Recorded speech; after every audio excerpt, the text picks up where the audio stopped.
Okay,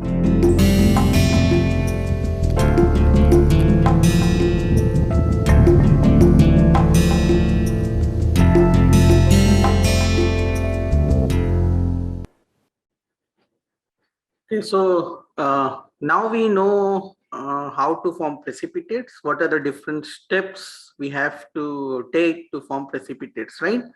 One is solution treatment followed by aging, quenching, and then aging, right? And then you are going to form precipitates, right? So during aging, I already mentioned that you heat it to a certain temperature, say T2, and then you leave it there for sufficient amount of time so that beta phase can come out from the matrix. Okay, and then that will lead to a strengthening. Okay, so now depending upon the time, right?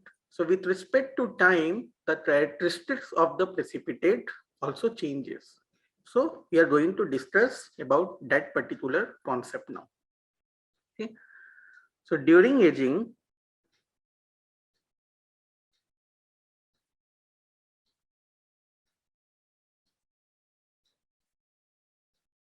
the characteristic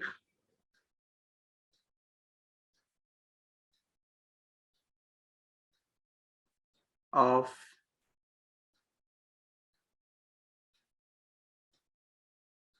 precipitates change with aging time.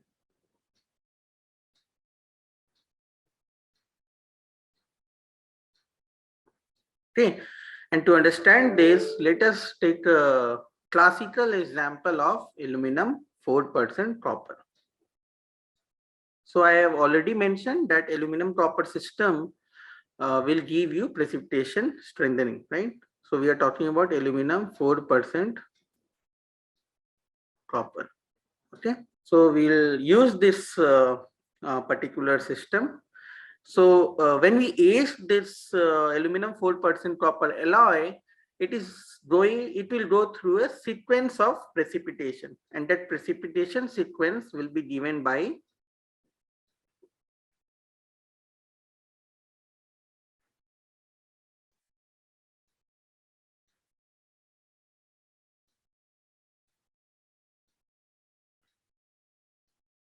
precipitation sequence will be alpha.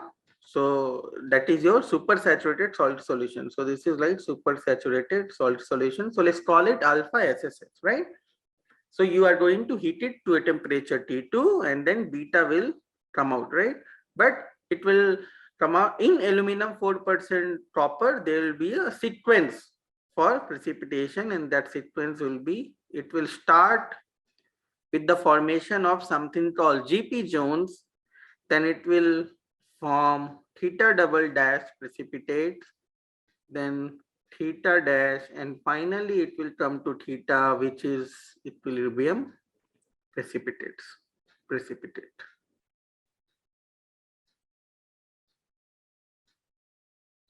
Okay, so in this particular system, it is the equilibrium precipitate. Like there we discussed about beta, in aluminum copper system, it will be theta. Okay, Al2Cu. So it doesn't directly form theta precipitate. It goes through a sequence of precipitations. It starts forming GP zones, which are clusters of copper atoms in aluminum matrix. Okay, and the shape is typically disc type. Then it goes to theta double prime, then theta prime, and theta. Okay, so there is a precipitation sequence in aluminum 4% copper if you age it. Okay, and this happens with time. Okay, this set sequence occurs with time. So what happens during this aging time? With respect to aging time, few things will happen. Okay, and the first is the size of the precipitate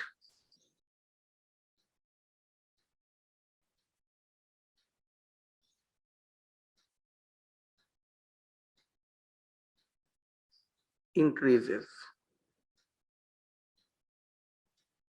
Okay, so as you increase the time, okay, your size of the precipitate is going to increase.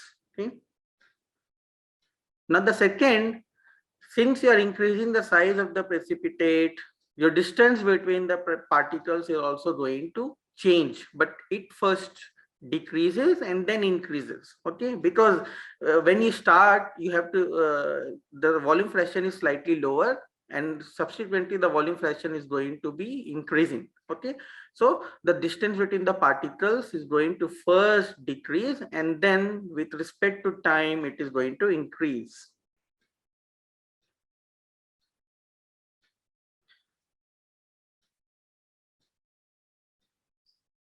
So distance between the precipitate, it also changes, right? So eventually it is going to increase with respect to time. Okay, and the last one is the interface between precipitate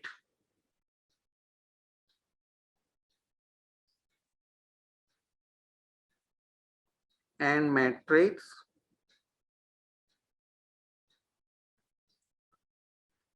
will also change.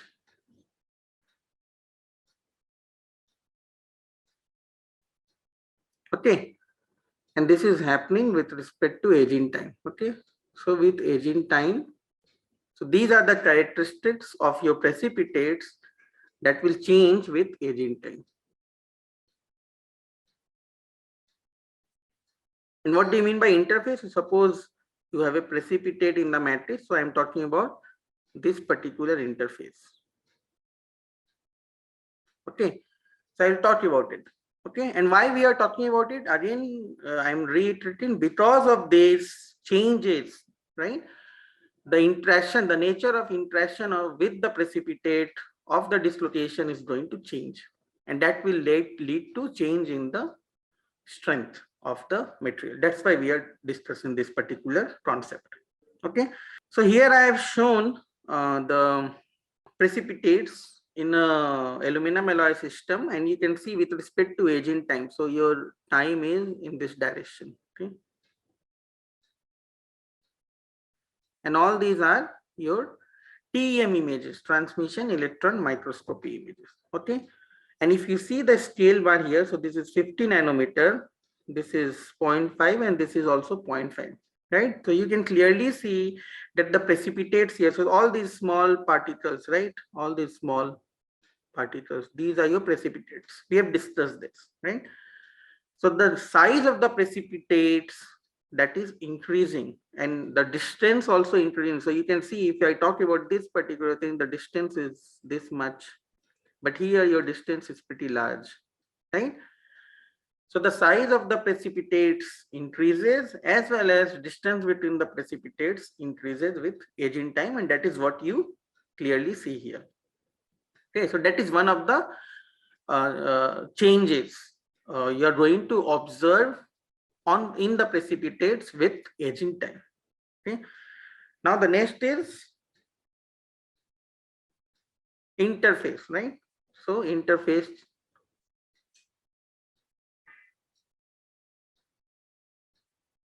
okay. So there are different type of interfaces. Whenever we talk about two phases, you can have coherent or semi-coherent or incoherent interfaces between the two phases. Okay, so what are these? So let's talk about that, because that is also going to affect the nature of interaction between the dislocation and the precipitate. Okay, so the first one is, say you have say this is your precipitate, so these are your, say, so this should be equal.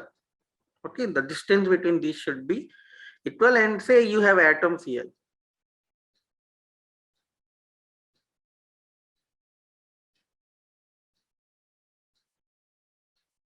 Okay, something like this. So all these places I am having atoms. So this is a rough schematic, so there will be slightly some mistakes, but try to understand the concept here.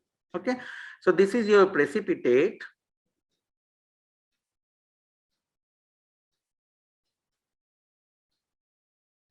and my interface is here. So this is your interface, right?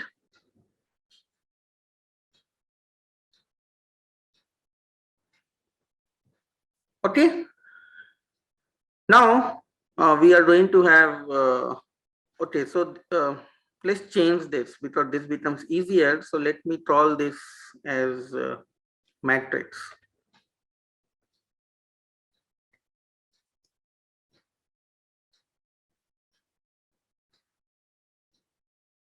Because I am going to change the spacing between the interface precipitate. Okay, so now let's we are talking about the coherent one. We take blue. Okay, so if the interface between the precipitate and the matrix is perfectly coherent, then there will be one-to-one matching. Okay, so you are going to have a situation like this.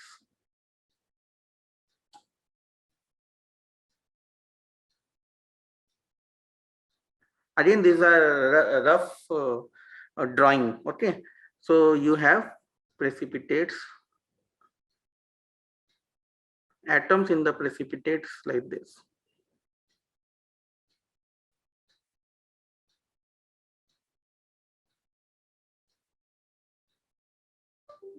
Something like this. So you are going to have 1-to-1 matching here, right? So this is called, if this is the situation, then this is called perfectly coherent condition, right?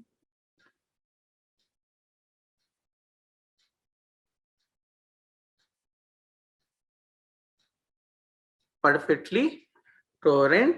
This also means that you are going to have 1-to-1 correspondence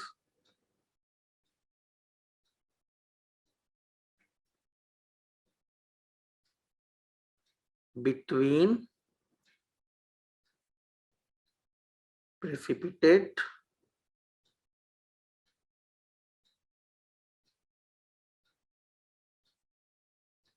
lattice and the matrix.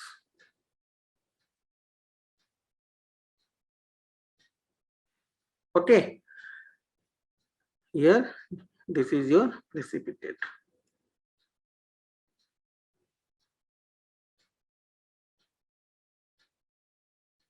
So you are going to have 1-to-1 matching between the precipitate lattice as well as matrix lattice, right?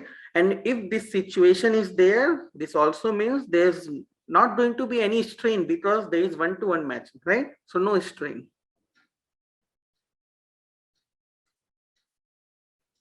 Okay, so you're not going to have any strain.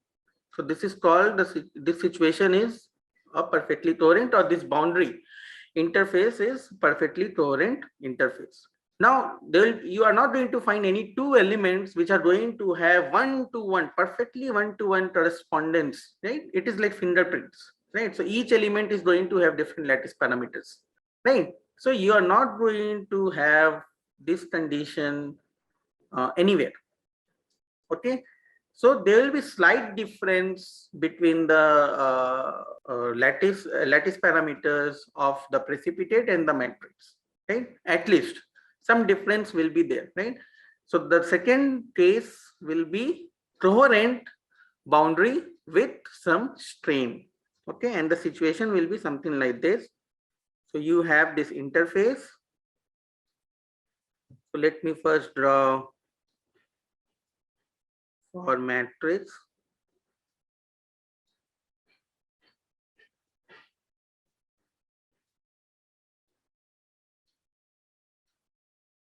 Okay, now let me draw for precipitate, the lattice for precipitate. So it will be something like this.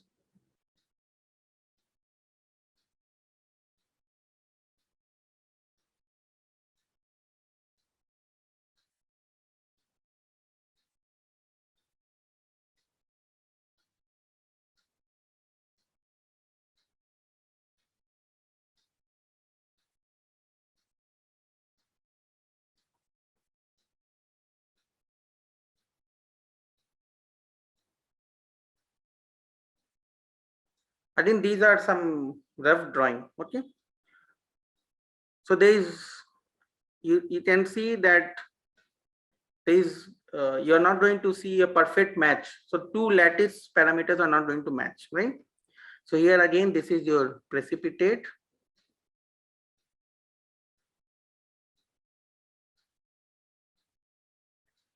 This is your matrix. Okay. Now what is going to happen, since there is a difference between these two precipitates in terms of lattice parameters, right? You're going to have strain associated with it, right? So these two are going to match.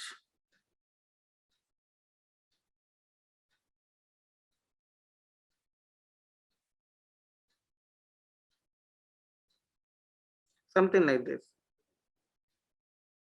Okay, so now compare with what you see here. There is a perfectly matched condition, right? One-to-one matching. Here also there is one-to-one matching between the top and the bottom lattices. But the problem is, since the lattice spacing is different, right? There's a difference in the lattice spacing. You're going to have some strain here in this particular region at the interface. Correct? So you are going to have one-to-one match. So your surface, your interface is going to be coherent, but there will be some strain associated with it, which you didn't observe in the perfectly coherent case. Okay. So this case is coherent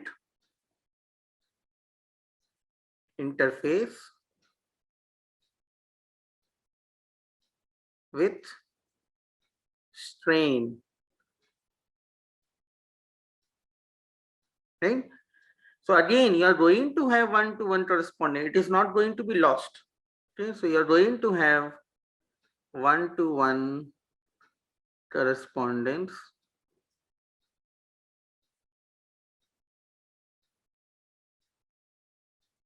between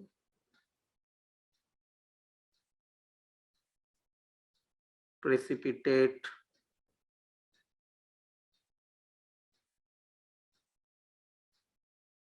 lattice and the matrix. Same situation as the perfectly coherent here, right? But now you have strain associated with the interface, and this particular strain, because of the difference in the lattice parameter of the precipitate and the matrix, we call it, this particular strain, as coherency strain.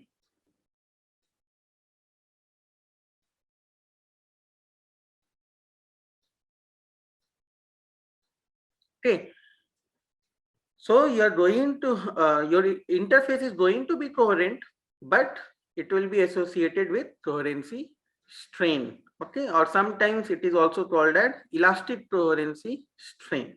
Okay, so this is also a coherent interface. Now when the size of the precipitate increases, as we saw just now, okay, with respect to aging time, the interface is also going to change from coherent to semi-coherent, right?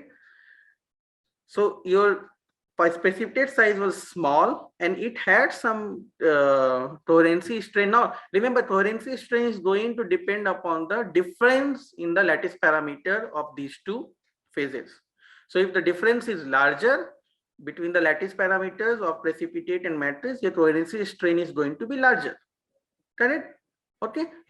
Now, after certain time, or after say certain size of the precipitate, the precipitates or this alloy system cannot sustain this much of coherency strain.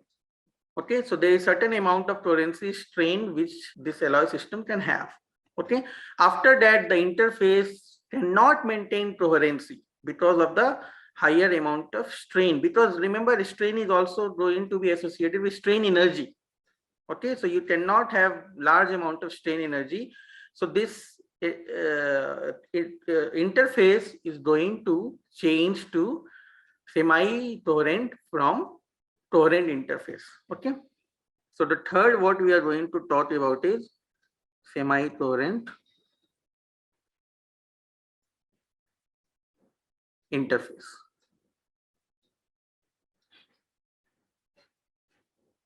So in this case, say you have an interface here. Okay, now let me use the same color. So what is going to happen? Let me draw first the matrix one. And remember, these lines are actually associated with atoms. Okay, for better understanding, I am drawing this line. Okay, now let me draw the precipitate one. So you are going to have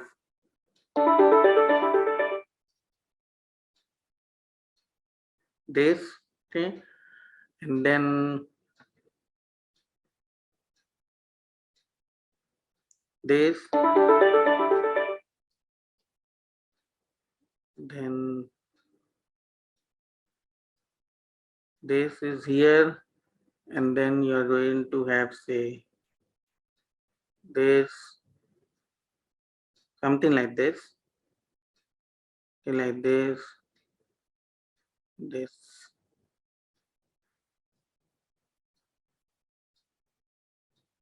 So something like this, right? And it can continue. So this is your precipitate.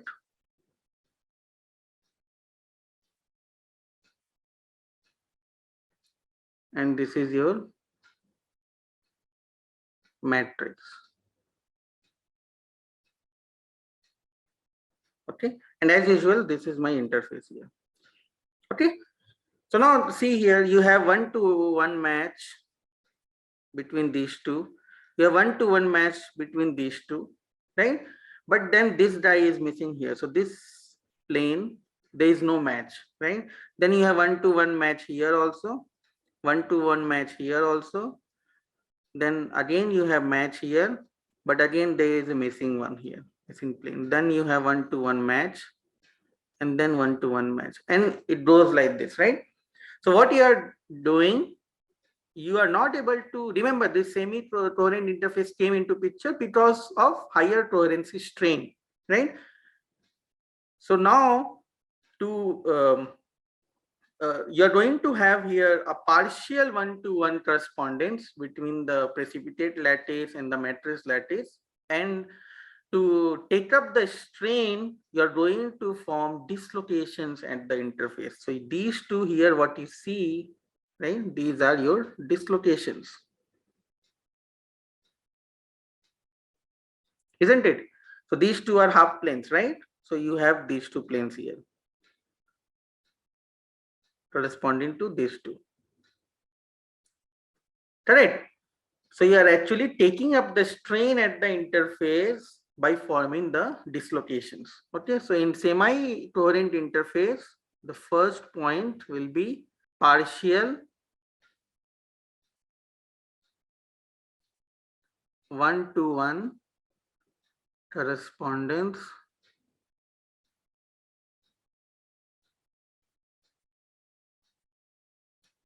between the precipitate lattice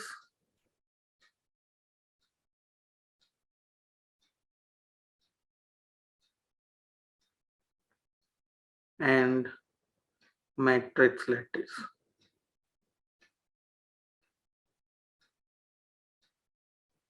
Okay, so you have partial 1-to-1 correspondence. Like here, these two are missing, right? So if I say one and name 1 and 2, right? So these two are missing planes, but rest of them have 1-to-1 correspondence. Okay, and that's why we call it semi-coherent. So some of the planes are matching. And the second one is dislocations form at the interface to take up the strain. Okay, so you're not going to have a very high amount of coherency strain. Instead, you're going to have strains associated with dislocations. Okay, so this is the characteristic of semi-coherent interface. Now, if you increase the size of the precipitate much more, this semi-coherent interface is going to change to completely incoherent interface.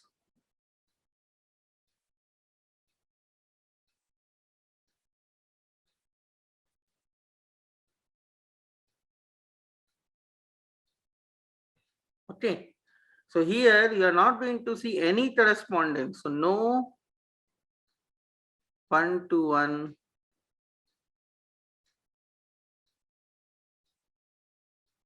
correspondence between the precipitate lattice, okay,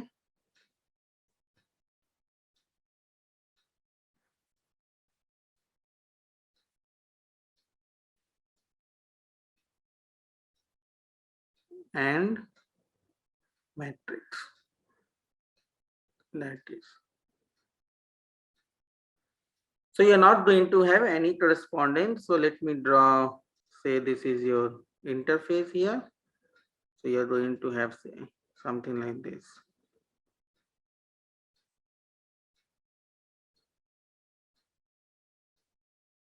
Okay. And the second one can be, say,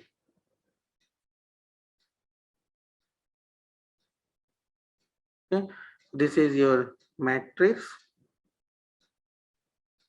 As usual, same color, right? And then this is your here precipitate.